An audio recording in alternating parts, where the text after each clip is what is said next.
Hi there. I wanted to just get on here real quickly as there's been some major news today, and I also wanted to discuss one other thing real quick. First of all, just a few minutes ago, it was announced that Hamas has agreed to release the hostages. We need to see what that really means, but according to the news here, like here's BBC was just posted 13 minutes ago. So Hamas has agreed to release Israeli hostages, but seeks changes to the peace plan.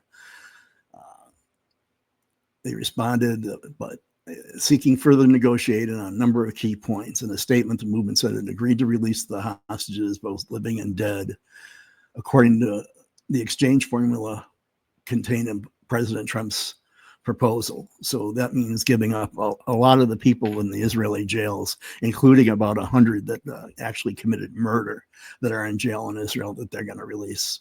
So we're going to get our best people back, and they're going to get their worst. What it says, but it appears to suggest it's seeking further negotiation on other issues.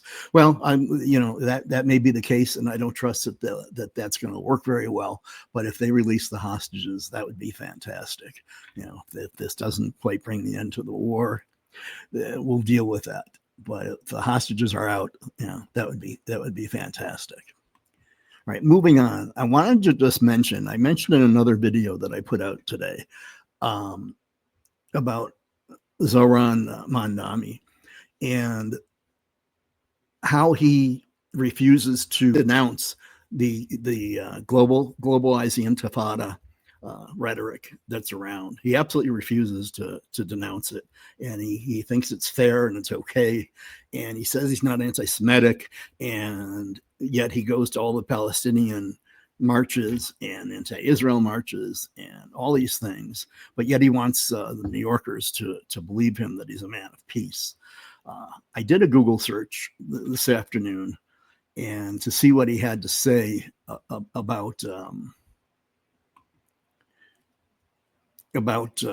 what happened, and it said that he finally came out, because I looked earlier and I couldn't find anything, but this finally came out, and this is the AI at the beginning of Google now, and it says New York City mayoral candidate Zoran Mandami condemned the October 25 anti-Semitic attacks. Of course he did.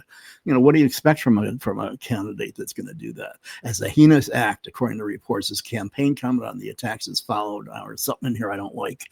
In a statement from his campaign, Mandami described the attack on peaceful civilians as a heinous attack. The campaign added that such threats reflect a broader climate of hate that has no place in our city, and that the campaign cannot and will not be intimidated by racism, Islamophobia, and hate. Now, I don't know how he's defining Islamophobia, so that worries me a bit, because he certainly has put up with a lot of anti-Israel, pro-Palestinian stuff.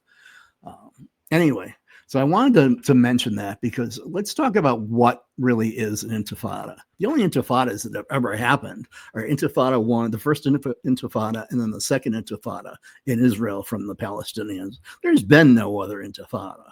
An intifada is not a peaceful thing.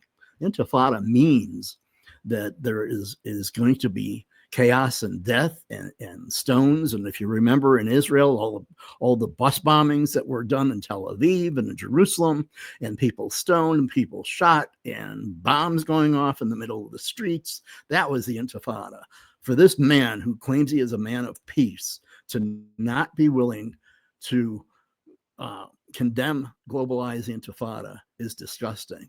Then we had the shootings yesterday in the Manchester synagogue of several people on the holiest day of the year, Yom Kippur. And it's just disgusting. I mean, this is exactly what globalizing Intifada means. It means killing Jews in Manchester, UK, instead of in Tel Aviv.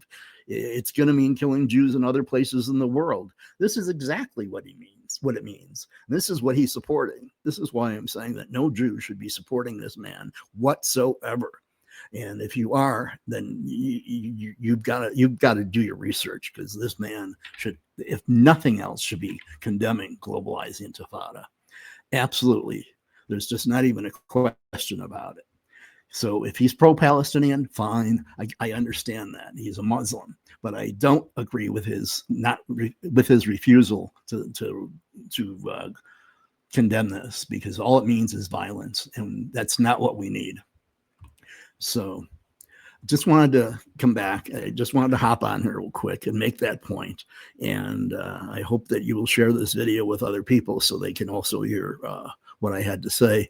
And please like, share, and subscribe to this video. Let your friends know about this channel, as I plan to get very active here and start to discuss a lot about politics, a lot about where do the people in the center go, and how did we get here, and what some of the history is, and some of the mistakes that people have made, what the DNC has made, what a lot of politicians are making, and what's going on in this country, because it's not good right now, and it's a mess. And I don't think it's going to get, I think it's going to get worse before it gets better. But what can we do about it? Well, how can we influence things and go from there? Anyway, thank you for watching.